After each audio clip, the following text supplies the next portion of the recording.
Hello everyone, Tebrith here, and welcome to week 19 of my journey to learning TF2.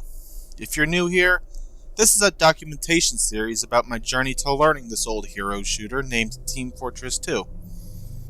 And before I talk about my week, I'd like to show this weird empty server I discovered randomly hopping in casual one day. Ignore the fact I'm running Scout. I switched off NG to Scout when I realized I was the only one there. Anyway, like I mentioned, this is a casual server, not a community server or anything of the sort. In fact, during the 60-second countdown when I first hopped in, there was about 3 or 4 people on each team, which isn't a lot for casual, but definitely more than empty. But then, during the countdown that lets Red set up for the actual match, everyone slowly started leaving till I was the only one left. Which is about the time I switched to Scout, because I figured I'd just cap these 3 free points then disconnect for the night. However, as I was capturing the second point, the irrational part of my 2 a.m. tired brain had a thought. What if the server blight is about to hop in any moment now? Which is ridiculous, I know, but like I said, it was 2 a.m, and it was the irrational part of my brain that takes a backseat yelling things instead of having any actual control.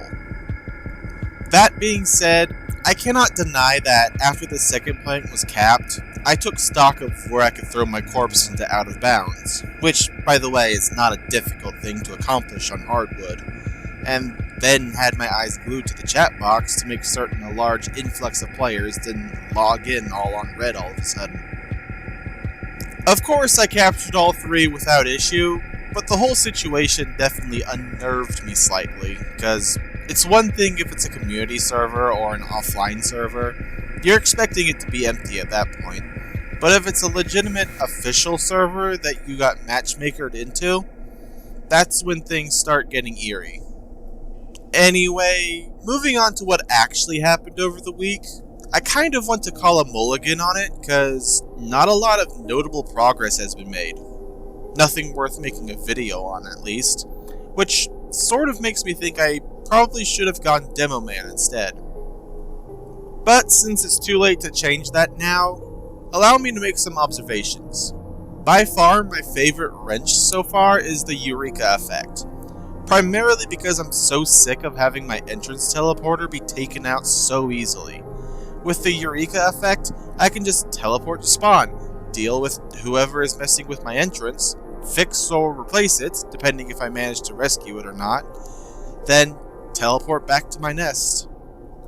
Aside from that, I'm still experimenting with the other unlockables. The Wrangler is useful, but unless you're willing to be at the nest focusing on your sentry over your other supporting buildings, it's not really worth it. And so far, the normal stock shotgun is my favorite of the primaries, because not having to worry about gimmicks or waste metal is very freeing. And that's about it.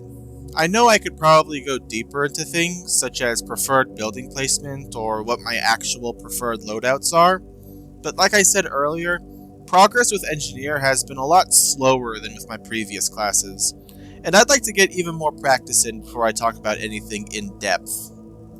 Also, one other thing I'd like to mention, I have been getting better in using my actual weapons and not being so reliant upon my buildings, so that's a plus. Being able to actually be a threat myself has definitely opened up plays I couldn't manage in my previous week.